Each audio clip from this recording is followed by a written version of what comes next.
ဒီနေ့တင်ဆက်ပေးခြင်းနဲ့ဇလန်လေးကတော့မြောက်ကိုရီးယားအာဏာရှင်ကင်ဂျုံအန်ကိုအင်တာဗျူးမဲ့တင်အောင်နဲ့တင်သိန်းတို့ရဲ့ဇလန်တဲ့အင်တာဗျူးပဲဖြစ်ပါတယ်တင်အောင်ကတော့အမေရိကန်နိုင်ငံတင်အောင် TV show ရဲ့အဓိကအစီအစဉ်တင်ဆက်သူတယောက်ဖြစ်ပြီးတင်အောင်ရဲ့တွဲဖက်တငယ်ချင်းတင်သိန်းကတော့ရိုက်ကူးရေးကိုတာဝန်ယူရသူဖြစ်ပါတယ်သူတို့ရဲ့တင်အောင် TV show ကအမေရိကန်မှာရန်အောင်မြင်တဲ့အပြင်မြောက်ကိုရီးယားကင်ဂျုံအန်ရဲ့အကြိုက်ဆုံး TV show လည်းဖြစ်တယ်တကယ်တော့မြောက်ကိုရီးယားနိုင်ငံနဲ့အမေရိကန်နိုင်ငံကအမျက်ကွိုင်းတက်နေပြီးလှောင်မဲ့တကယ်လုံနေတာဒီနေ့မှာတင်သိန်းကဆယ်လီတွေနဲ့အလာဘာတလာဘာမိကုန်းလေးတွေမေးရတဲ့ဘဝကိုစိတ်ကုန်လာပြီးပုံမကြီးမားတဲ့ကိစ္စတွေလှုပ်ဆောင်ကျင်လာတယ်တစ်ဖက်မှာကင်ကသူတို့ TV show ရဲ့ပြည်သက်မှန်သိရတော့တငယ်ချင်းနှစ်ယောက်သားကင်ဂျုံအန်ကိုအင်တာဗျူးကြမယ်ဟဲ့လို့ဆုံးဖြတ်လိုက်ကြတယ်အဲနောက်တင်သိန်းကမြောက်ကိုရီးယားရဲ့ရုံးတစ်ခုကိုဆက်သွယ်ပြီးတောင်းဆိုကြည့်တယ်မြောက်ကိုရီးယားဘက်ကလည်းလေးဝက်ဖုန်းတစ်ခုနဲ့ပြန်လည်ဆက်သွယ်ပြီးတရုတ်နိုင်ငံရဲ့တနေရာမှာချင်းဆိုလိုက်တယ်ဒီလိုနဲ့တင်သိန်းတယောက်လည်းတရုတ်ပြည်ကိုထွက်ခွာသွားခဲ့တယ်နောက်ဆုံးမှာတော့ချင်းထားတဲ့နေရာကိုရောက်ခဲ့ပြီမြောက်ကိုရီးယားစစ်လေယာဉ်ပေါ်ကဘိုးကြီးမမထွက်လာတယ်ဘိုးကြီးမမကမြောက်ကိုရီးယားနိုင်ငံမှာအင်တာဗျူးလုပ်ရမယ်မိကုန်းတွေကိုကင်စီစဉ်ပေးတဲ့အတိုင်းမေးရမယ်စသည်ဖြင့်လိုအပ်သည့်များကိုမှားစားပြီးပြန်လည်ထွက်ခွာသွားခဲ့တယ်ဒါပေမဲ့တင်သိန်းရင်ထဲမှာတော့ဘိုးကြီးမမကိုတွေ့ပြီးကိုကြီးထွက်ကြသွားခဲ့ပါပြီဒီကိစ္စကိုကြေညာလိုက်တော့မီဒီယာတွေကလည်းသူတို့အာဏာရှင်နဲ့အင်တာဗျူးတဲ့ကောင်တွေဆိုပြီးတော့ဝိုင်းအပြစ်တင်ကြတယ်အဲကြောင့်တင်အောင်နဲ့တင်သိန်းတို့လည်းစိတ်ညစ်ညစ်နဲ့ပါရာစီတမောလေးချပြီးနှက်ပြီးတက်လိုက်ကြတယ်နှက်ပြီးမှာပါရာစီတမောတွေကောင်းပြီးအိတ်နေတော့ CIA အေဂျင့်တွေတကားလာခောက်တယ်မြောက်ကိုရီးယားသူတို့နျူကလ িয়ার နဲ့ထိုးဖို့လုပ်နေတဲ့အတွက်ကင်ဂျုံအန်ကိုလုပ်ကြံပေးဖို့တောင်းဆိုလာတယ်တင်သိန်းကတော့စဉ်းစားအောင်မယ်ဆိုပေမဲ့တင်အောင်ကအေဂျင့်မမလန်းရဲ့စနေနန်းကြောင့်အသေးထန်သွားပြီးချက်ချင်းပဲလက်ခံလိုက်တယ်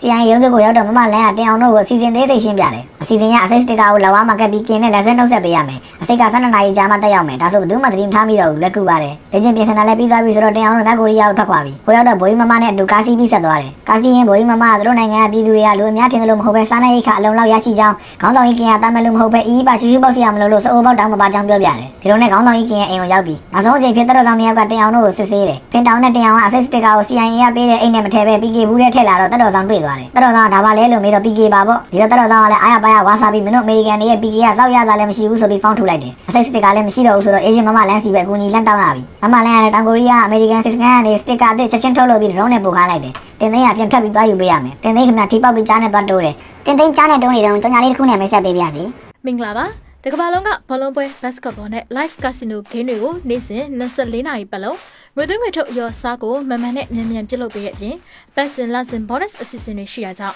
်အခုပဲမြန်မာနိုင်ငံနိုင်ကိုဆက်သွယ်လိုက်ပါစိတ်ပါဝင်စားလို့စောင့်ကစားချင်ရင်တော့မြန်မာ999 page ဖုန်းနံပါတ်099627285566 094022002229 097630526000ကိုဆက်သွယ်ပြီးတော့အသေးစိတ်မေးမြန်းနိုင်ပါတယ်ကံကောင်းရင်တော့ဒရုန်းအပြစ်ချလိုက်တဲ့အစိတ်စတစ်ကာကကြားကိုသွားမှန်တယ်ဒါပေမဲ့ကံမကောင်းသေးဘူးစစ်သားတွေရောက်ရှိလာပြီးဘူးကိုဖတ်ရတော့မယ်18ပေါင်းကိစ္စတွေတိတ်ဆိတ်ဝင်စားတဲ့တင်အောင်ကတော့ဖင်နဲ့ထည့်လိုက်ဖို့အကြံပေးရှာတယ်တင်သိန်းကလည်းမထည့်ခြင်းပဲမတက်တာတဲ့အဆုံးကိုဖင်နဲ့ကိုပဲပြန်ထိုးထည့်လိုက်ရတာပေါ့စစ်သားတွေလည်းဒီကုလုံးလှမ်းပြန်ရှာပေမဲ့ဖင်နဲ့တော့ဘယ်သူမှမနိုင်ကြပါဘူးစစ်သားတွေပြန်မှတင်သိန်းနဲ့ဘူးကိုထုတ်လိုက်တယ်ဒါကတော့တင်သိန်းဖင်နဲ့ထည့်လိုက်တဲ့ဘူးလေးပါတင်သိန်းအစာဖင်ကျိမိပါတယ်နောက်တစ်ယောက်တော့ကင်ကတင်အောင်လက်စာနဲ့အခမ်းပြီးသူ့အိမ်တော်ကြီးကိုလှည့်လှည့်ပြသတယ်တင်အောင်နဲ့ကင်တို့အပြင်းပြတင်ကားမောင်းရဲ့အညောင်းပြအညာပြအမြောက်လေးတွေဒုံးကြီးလေးတွေရှောက်ပြကြတယ်ဘတ်စကတ်ဘောတူတူကစားတယ်စော်လန်းလေးတွေခေါ်ဖမ်းပြီးပျော်ပါကြတယ်ကင်နဲ့တူပျော်ပါနေတဲ့တင်အောင်လည်းကင်ကိုမတက်ချင်တော့ပဲလူကောင်းလို့မြင်လာတယ်ခဏနေတော့ညသာစားပွဲလုံးနေတော့အစိတ်စတစ်ကာဝါထားတဲ့တက်တော်ဆောင်ဘိုးကြီးအစိတ်တက်လာတယ်နောက်ဘိုးကြီးတရားကပါတနက်နဲ့မှပြစ်လိုက်ပြီးတော့နှစ်ယောက်လုံးအတုပဖြစ်သွားရှာပါပြီနောက်နှစ်ယောက်တော့တင်အောင်ကကင်ကိုမတက်နိုင်တော့ဘူးဆိုလို့တကယ်ချင်းနှစ်ယောက်ထချကြတယ်တင်အောင်ကအစိတ်စတစ်ကာကိုဖျက်ဆီးပစ်လိုက်တယ်ညတော့တင်အောင်ကညသာစားပွဲတစ်ခုထက်တက်ရတယ်အပွဲမှာရှိတဲ့တော်ဆောင်နှစ်ယောက်တေသွားလို့တင်းနေတဲ့ကင်ကအခုမှမျက်နှာဖုံးကွာကြဇာတိပြလာတယ်သူ့အင်အားကိုပြဖို့တကဘာလုံးကိုမိရှုရဲတယ်ဆိုပြီးတောင်းညမ်းတယ်တယောင်နဲ့လန့်သွားတာပေါ့ဒါကြောင့်အပြင်ခဏထွက်သွားလိုက်တယ်ပြင်ရောက်တော့သူတို့အရင်ကတွေ့ခဲ့တဲ့စူပါမားကတ်တွေကအတူမှန်းသိလိုက်ရတယ်ကင်ကတယောင်သူ့ကိုအကောင်းမြင်အောင်တမင်ဝင်စင်ထားတာဖြစ်တယ်တယောင်ကကင်ကိုတငယ်ချင်းကောင်းလို့ထင်ထားတာ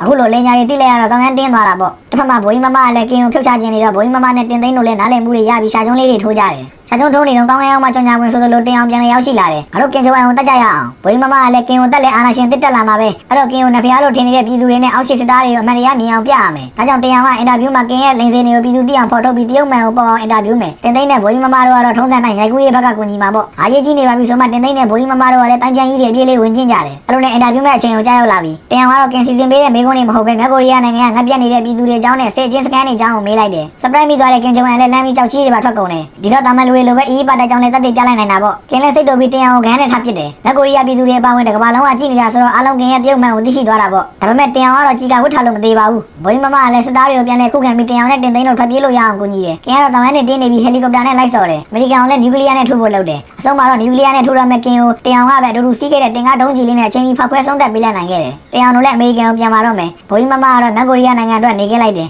်တင်အောင်တို့လည်းလွတ်မြောက်သွားပြီးဘိုးကြီးမမလည်းမြောက်ကိုရီးယားနိုင်ငံရဲ့ဒီမိုကရေစီရွေးကောက်ပွဲတစ်လေးမှာဝင်ရောက်ရှင်ပြိုင်ရဲ့ဇလန်လေးလည်းပြီးဆုံးသွားခဲ့ပါတယ်ကိုတင်အောင်နဲ့ကိုတင်သိန်းတို့ရဲ့ဇလန်လေးကိုကြည့်ပြီးရရှိတဲ့သင်ခန်းစာကိုတော့မိတ်ဆွေတို့ကိုယ်တိုင်ပဲကောင်းမှရေးခဲ့လိုက်တော့အားလုံးကျေးဇူးတင်ပါတယ်